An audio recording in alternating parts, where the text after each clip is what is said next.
Hey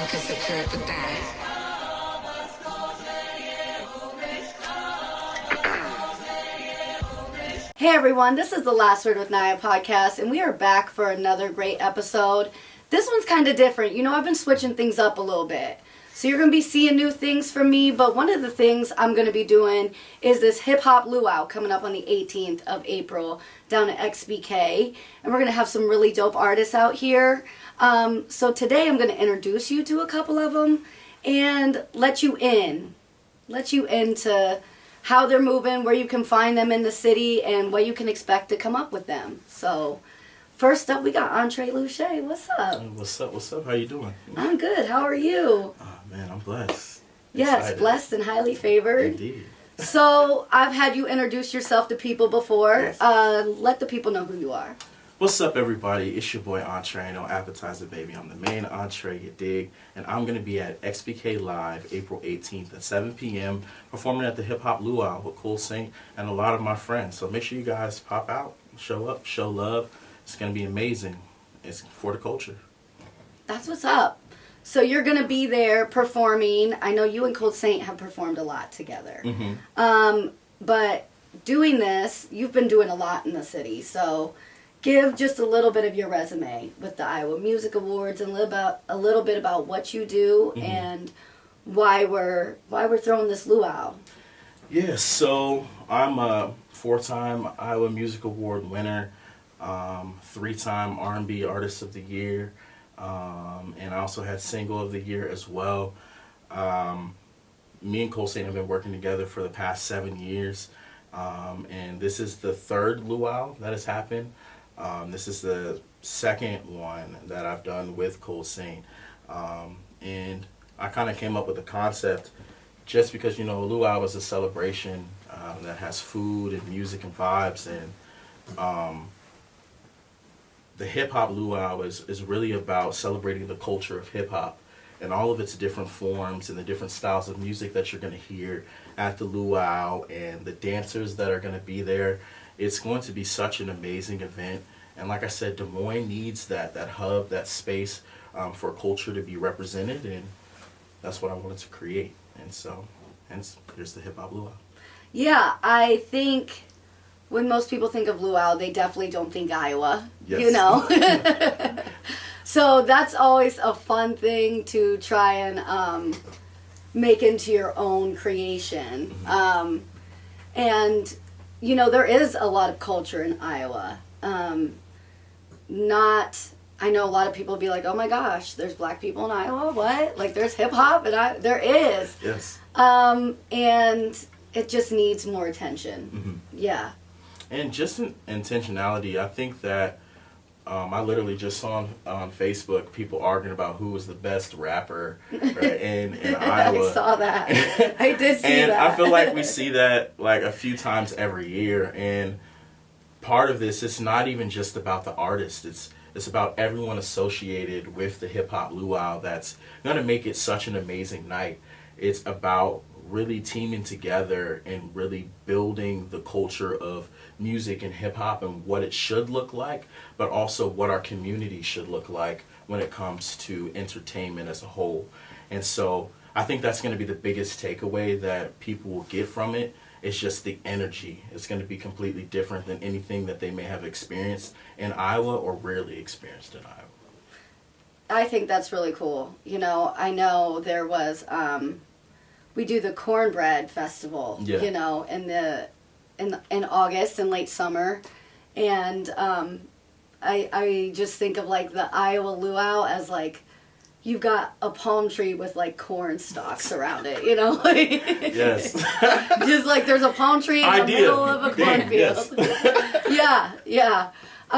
So I don't make music, obviously. I know a lot of artists and people that do.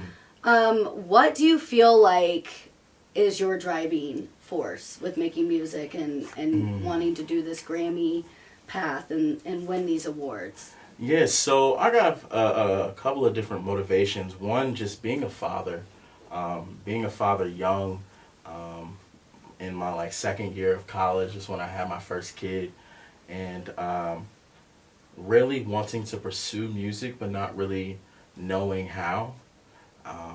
And then understanding that music was more than just creating and writing, that there was a business side to it that I had no clue about. Right. And the financial education and literacy and how to apply for grants and all of these things. So part of the motivation was just like I'm constantly learning new things every day and constantly challenging myself to be the best version of myself, and also giving my kids an opportunity to see their dad going for an actual dream, but actualizing it and showing progression. Right. And I don't want them to just fall into a trap of just doing what they think that they need to, but also pursuing a passion. The second thing is I come from a family of like famous musicians, but my mom was given up at birth, and so all of the inheritance that she would have gotten, she doesn't receive. Nobody on my side does. So I don't want to get an inheritance. I want to create the wave. And so that's my secondary motivation to be the best that I can be, and of being a part of the Grammys and trying to make a wave there, and being a part of the Chicago chapter for the past 2 years has been extremely eye-opening on my capacity of what I can become as an artist, especially being in Iowa. Iowa doesn't have a chapter, and I feel like we should. So that's my goal, and I'm sticking to it. Yeah, we get looked over, right? Yes. I feel like I said before, when people think of Iowa, they don't think of luau or hip hop, and even though some of the biggest artists come from places like the Midwest, like Tech Nine, and we've got Slipknot. If you want to go that direction, there's so many artists that come from the Midwest that it's kind of hard to. I feel like it's always a little behind the curve. I was always like fighting to get its name on the map. Yeah, musically. I agree. I mean, Iowa isn't didn't necessarily consume a lot of music on radio per capita, and so like I feel like again in just like the past 2 years we've seen an uptick in people bringing concerts out here again. There was a lack of trust when it comes to promoters and bringing artists to Iowa, but again, that for me, the biggest thing that Iowa's missing is the education and the culture. Right. Where do we go on a Friday night that we know is going to display the type of culture that we're proud of? Right. We don't necessarily have that hub, and if we did, it was taken away from us. And so that, again, is why we're doing the Hip Hop Luau and being so intentional about who we're partnering with and the creation. The types of creations that we're building is because we want to be the thought leaders of that culture, of that space, and everyone knows that when we're hosting an event, the culture is going to be there, the vibe is going to be there, it's going to be safe. We want to do all of those things. And so I feel like it starts there. It starts with the education, and 5 years from now we're going to build something that is going to be even more amazing. What a great answer. Thank you. Yeah, so making music in Iowa, how do you feel like you are able to make music that is true to yourself versus what might go viral or get more attention, online versus who you are and staying true to like your style? Yeah, I think that the landscape of music is changed. There's not record labels like breaking artists anymore. The record labels are going to discovery platforms like TikTok, Instagram, YouTube, and they're finding the people who already got motion. So it's not about catering to what you think people want to hear. It's about the authenticity of who you are as an individual and finding your space. And I feel like the only reason why people are going to really listen to your story is if you're being authentic. And that's what the TikToks and Instagrams and stuff is more about. It's finding your target audience. And really, and I think that that's the new wave now. And now record labels, once they see you've built that, Yeah. Then they'll pour money into you, but they're not breaking new people, so you can be whoever you want to be. I literally just saw there was a chart of like what its music style has had the most growth, and there's a subgenre of like Afro beats that grew like 77% this year. Yeah. As far as consumption, over 3 million people, new downloads of that particular genre. And there was another genre that I'm blanking on right at this moment, so I won't actually say. But they grew 80%, and it was over 6 million downloads. And these are weren't on the radar really last year. Thanks to TikTok and social media. Yeah. Find your voice, find your niche, and amplify and market to the people that resonate with that message. Whatever you do, there is an audience for it. And you just have to be persistent and consistent. So. Yeah. Like, find your people. That's why I always tell people is and it takes a lot of hard work, I feel like, to find your people. Because if you are a person of value that doesn't just do whatever it takes and not willing to sell yourself to make it, I feel like it takes some work to find genuine people who have the same vision and want everybody to succeed together versus ride each other's coattails or kind of, hate on your fame as a friend or whatever. A group that wants everybody to eat, I think that's important. So it's taken me a long time to start to like build my little group of people that I feel like are my people, and obviously you're one of them. We're doing this event together, so it's so crazy just to see how life has full circled and us being in this position, working together.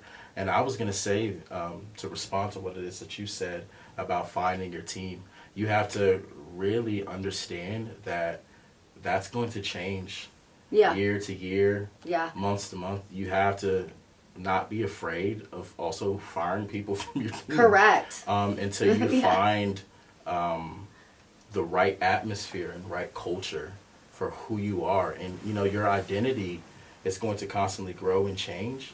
You know what I'm saying? As you're finding yourself within the music or within your business. But ultimately, that self-reflection, I'm like, okay, who am I in this moment? Who am I trying to be? These are the goals that I'm going to allocate for myself. Who are the people that can help me achieve those things? After the 3 to 6 months, let's reassess. I'm like, okay, hey, maybe I'm dropping the ball. Maybe they're not communicating the way that I need them to. And just adjust. Like, we have to stop being afraid of the uncomfortable, murky waters. And really, if you want to achieve your dream, you have to be comfortable being uncomfortable. And that also means sometimes separating yourself until you find the right path. I agree with all of that. That's good.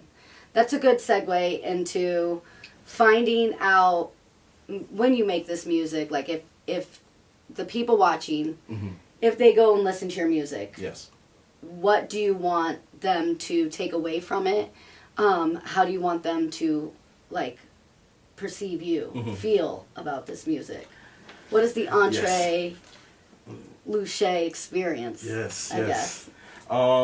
If someone was listening to my music for the first time, I hope that they know that I'm very unserious. But I love to dance. I sing, I dance, I rap, I really do it all. And so my music really is catered towards people who want to have fun. I hate club culture right now where people are just standing, hugging the wall, watching each other. That's why everybody's filming each other. That's why I don't go to the club. I go to dance socials. I love to be interactive. I love to be in the vibe, be in the know. So if you listen to my music, I feel like my music is a reflection of that, of just the vibe. The energy, it's going to have energy, it's going to have soul, it's going to be smooth like butter, and you're going to be dancing, for sure. That's what's up. So, we know who you are. We know what you stand for. We know what you want people to view you as and the vibe that they want to get from you. So where can they find you, Entre? Yes, my favorite part. What's up, everybody? Again, it's your boy Entre. I know appetizer, baby, on the main entree, you dig. You can follow me at Entre Luche everywhere. And then you can follow me on Instagram at EL_officialmusic. TikTok is the same. Man, I love you guys, and this was such a dope interview. This was so dope. And are they going to be able to find you somewhere soon? Like... Oh, yeah, my bad. Yeah. Again, I did it in the beginning, so no, you're good. But again, what's up, everybody? It's your boy Entre. Make sure you guys pop out April 18th at 7 p.m. at XBK Live. We're hosting the 3rd volume of the Hip Hop Luau. Let's go. Co-hosting that with Cole Saint, and we have such an amazing lineup. Like I said, it's going to be Luau theme, so make sure you guys wear the proper attire. Yes, come dressed. It's for going it. to be a vibe. Dancing, music, culture. Raffle. Oh, yes. And don't forget the raffle. We're raffling off Studio Time, but Jeannie mixed it. Let's go. So make sure if you're an artist or just a fan of hip-hop, make sure you guys pop out April 18th. Yeah, this will be a great networking event. If you do music, if you do art, you're a creator in the city, come out to this. Come meet Entre, come meet everybody, and just tap in and maybe you can be a part of one of the next events we do. So indeed. We'll see you on the 18th. Entre Luche, Last Word with Naya podcast. Let's go. Peace. One could secure the bag.